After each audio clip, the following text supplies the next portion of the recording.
yang mengikat pemerintah, lembaga negara, lembaga masyarakat, dan juga mengikat seluruh warga negara Indonesia dimanapun dia berada. Jadi Undang-Undang Dasar Negara Republik Indonesia ini merupakan hukum dasar tertulis. Nah, yang mengikat pemerintah, lembaga masyarakat, dan juga mengikat seluruh warga negara Indonesia. Sampai sini bisa dipahami?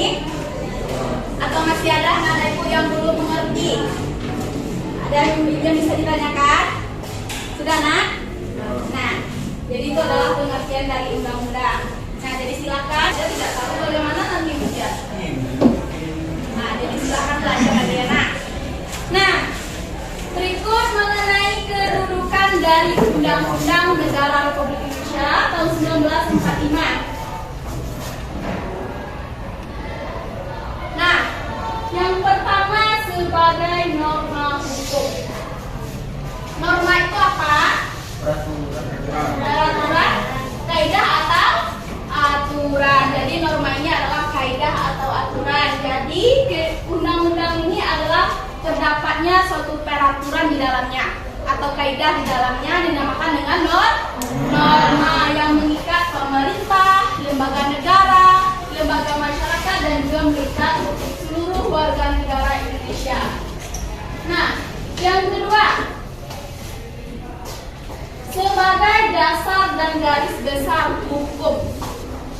Jadi undang-undang ini kedudukannya sebagai dasar dan garis besar hukum di dalam penyelenggaraan negara yang harus dilaksanakan dan ditaati. Nah, kalau belum membahas mengenai dasar, apa yang terbayang di pikiran Anda? Dasar ini apa? Dasar peraturan. Ibaratkan sebuah rumah, dasar itu apa, nak? Fondasi. Jadi diibaratkan sebuah rumah, jadi dasar itu adalah fondasi. Coba bayangkan apa yang terjadi apabila rumah itu tidak ada fondasi. Begitupun juga dengan negara Indonesia, apabila tidak ada dasar yang sebagai penyangga, maka negara Indonesia itu akan kacau. Sistem pemerintahannya akan kacau. Penduduk atau warga negara Indonesia itu akan mudah bertindak sewenang-wenang. Tidak ada aturan yang mengaturnya. Nah, selanjutnya, Undang-Undang Dasar ini sebagai sumber hukum tertinggi. Apa hukum tertinggi yang ada di negara Indonesia, nak? Undang Dasar. Jadi maksudnya di sini, setiap peraturan yang berada di bawah undang-undang itu tidak boleh bertentangan dengan undang-undang dasar. Jadi harus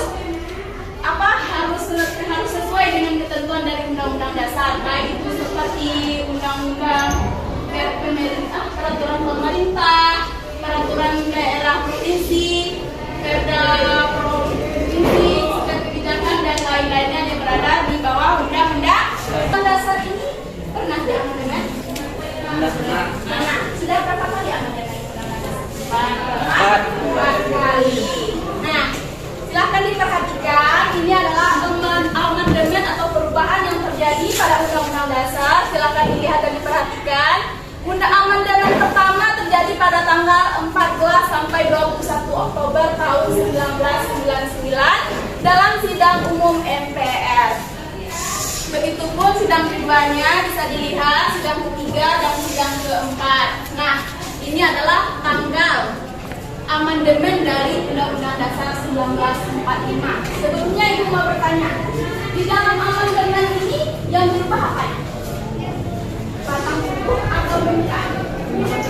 Batang tubuh. Kalau permukaan bisa diubah, nak? Tidak, ya. Merubah Undang-Undang Dasar sama dengan merobohkan negara Republik Indonesia. Karena di dalam pembukaan Undang-Undang Dasar itu terdapat cita-cita luhur dari bangsa Indonesia dan juga terdapat tujuan nasional dari bangsa Indonesia. Apa cita-cita luhur dari bangsa Indonesia yang terdapat pada pembukaan undang-undang? Bersatu, berdaulat, adil dan makmur. Ini jangan sampai lupa lagi ya anak-anak ibu. Silahkan dipahami, itu terdapat pada pembukaan dari Undang-Undang Dasar. Ini biasanya sering keluar pada ujian, jadi silahkan belajar dulu.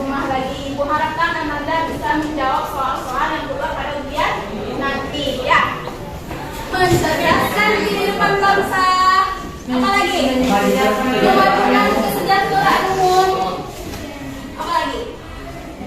Ikut serta dalam ketertiban dunia dan lain-lain. Nah, itu adalah tujuan nasional dari bangsa Indonesia. Selanjutnya kita lanjut.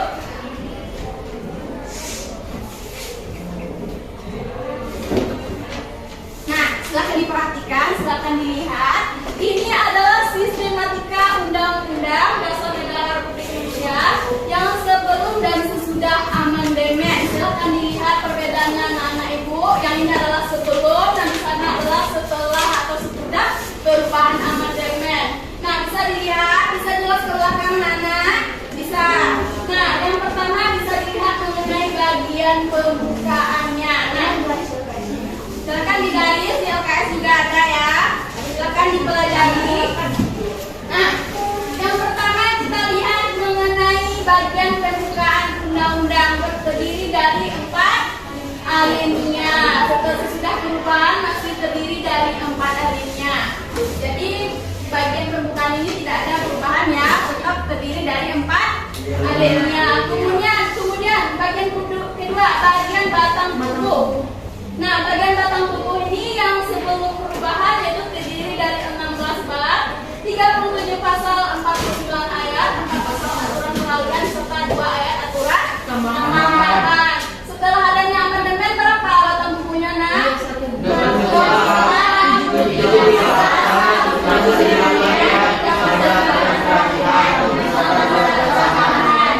Jadi ini silahkan diingat dan dipelajari lagi ya, persiapan untuk ujian nanti. Kemudian bagian ketiga, penjelasan. Sebelum terjadinya amandemen, yaitu penjelasan terdiri dari penjelasan umum dan pasal demi pasal. Kemudian pada saat terjadinya sudah amandemen, yaitu tidak ada lagi penjelasan.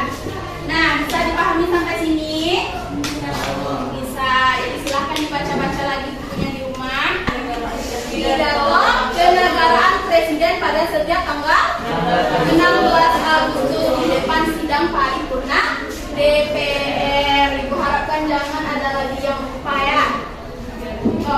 Minta tolong ibu buku itu dibaca di rumah, jangan dibawa tidur ya kan? Nah, di sini ibu mau bertanya, siapa yang benar-benar belajar di rumah? Ya, tunjuk tangan. Siapa yang benar-benar belajar? Cuma satu orang. Dikit. Ya, sempat baca baru cuman kayak udah dikit. Tugas itu tidak alasan ya, Nak. Nah, jadi aku warga negara yang diikat tadi seperti pemerintah, lembaga negara, lembaga masyarakat dan seluruh warga negara itu harus taat dan patuh terhadap undang-undang dasar karena sudah mengikat seluruh warga negara Indonesia dimanapun dia berada. Kemudian yang kelima, merupakan peraturan hukum positif yang tertinggi dan juga sebagai alat kontrol terhadap peraturan yang lebih rendah. Jadi apa artinya di sini? Seperti peraturan undang-undangnya lebih rendah tadi, seperti Perpu, Perpres, peraturan pemerintah dan lain-lainnya yang di bawah dari peraturan undang-undang ini harus berdasarkan ketentuan dari undang-undang dasar yang berlaku, tidak boleh bertentangan. Sampai sini boleh? Bisa dipahami? Bisa.